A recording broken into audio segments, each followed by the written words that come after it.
Alors bonsoir à toutes et à tous, alors je m'appelle Apolline Fondeur et ce soir je vais vous livrer mon témoignage.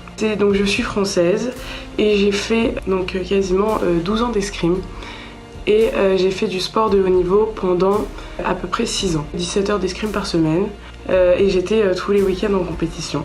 Et je mangeais escrime, je dormais escrime, je me levais escrime, mon lycée était pour l'escrime, mes amis étaient dans l'escrime, j'avais que ce mot en bouche. Au niveau de la religion, à cette époque-là, que ce soit moi ou ma famille, la religion, notre religion n'était pas au centre de notre esprit. Donc nous étions catholiques plus d'héritage.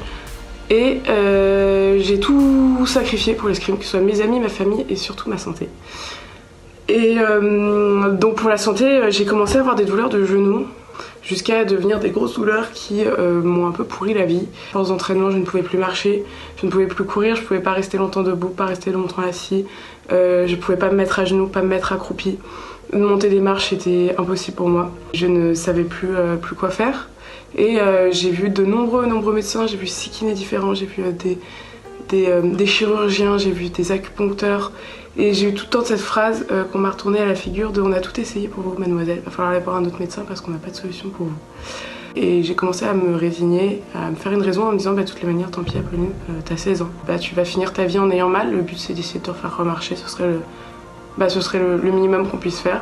En février, il y a 3 ans, j'étais dans ma maison de vacances et c'était un des moments où j'avais le plus mal, où c'était le plus dur pour moi. Je ne pouvais pas monter les escaliers pour aller dormir, c'était vraiment très douloureux. Ma maman est allée voir une de ses amies qu'on n'avait pas vue depuis très longtemps. Et cette amie a dit à maman, je suis rentrée dans des groupes de guérison, c'est pas possible, on peut pas laisser ta fille comme ça, on peut pas la laisser se résigner comme ça.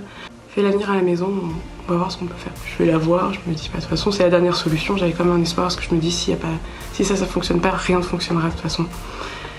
Donc je suis allée la voir, on a prié longuement, ça a été une prière qui était très intense, qui a été très forte, qui a été très... J'ai beaucoup pleuré, je pleurais. Et à un moment, donc cette dame qui s'appelle Béatrice m'a dit est-ce que tu ressens quelque chose? De la chaleur, un esprit, quelque chose. Pas plus que ça, à part pleurer toutes les larmes de mon corps, je sens pas grand chose. Et elle m'a dit essaye de faire quand même quelque chose que t'arrives pas à faire. Je me suis dit bon allez, autant faire les choses, faire les choses bien. M'être accroupie, ça devait faire au moins 1 an que je pouvais plus me mettre accroupie. Et je me suis baissée. Je me suis mise accroupie. Et là, j'ai lâché tout ce que j'avais en moi. J'étais... c'est bon, je suis guérie, quoi. Je suis arrivée dans la maison de cette dame. Je pouvais à peine monter les 3 marches qui montaient jusqu'à chez elle. Et je suis rentrée en courant. Toujours avec mes larmes, je pleurais tout ce qu'il y avait à pleurer. Et je courais. Et cet esprit de libération. Quand j'ai été guérie, j'ai eu vraiment cet esprit de... J'ai été libérée, quoi. J'étais libérée pas que d'une douleur. J'étais libérée de plein de choses. J'étais libérée de poids, Je me suis sentie renaître. Je me suis sentie complètement renaître. C'était la plus grande joie que j'ai jamais ressentie et c'était indescriptible. J'avais 4 heures de route après pour rentrer chez moi, j'ai pleuré pendant 4 heures. C'était une joie indescriptible. Et après cette prière, Béatrice m'a dit, a eu cette parole de vie, m'a dit tu vas ramener la foi chez toi. Tu vas ramener la foi dans ta famille autour de toi. Et en fait, la guérison physique, c'est pas ce qui a été plus beau pour moi. Parce que c'est incroyable, on vous dit que... De vous dire ça, de même moi, de l'avoir vécu, de me dire que je pouvais plus rien faire et que j'ai réussi à avoir une vie normale. Mais le plus beau, ça a été toute la conversion qu'il y a eu après. Que ce soit ma conversion, la conversion de ma famille, mes parents que je voyais à peine aller à la messe, qui maintenant prient tous les soirs, qui louent le Seigneur, C'était vraiment le moment le plus beau.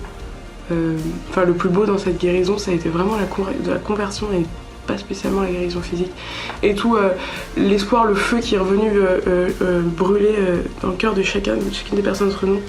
Mes grands-parents, ma famille, et ça c'est vraiment le plus beau. Et même pour moi, la conversion que j'ai vécue, la conversion spirituelle et physique, la guérison de mon âme, et comment le Seigneur m'a apaisée et m'a fait revenir dans ses bras et m'a dit tu m'as abandonné pendant toutes ces années.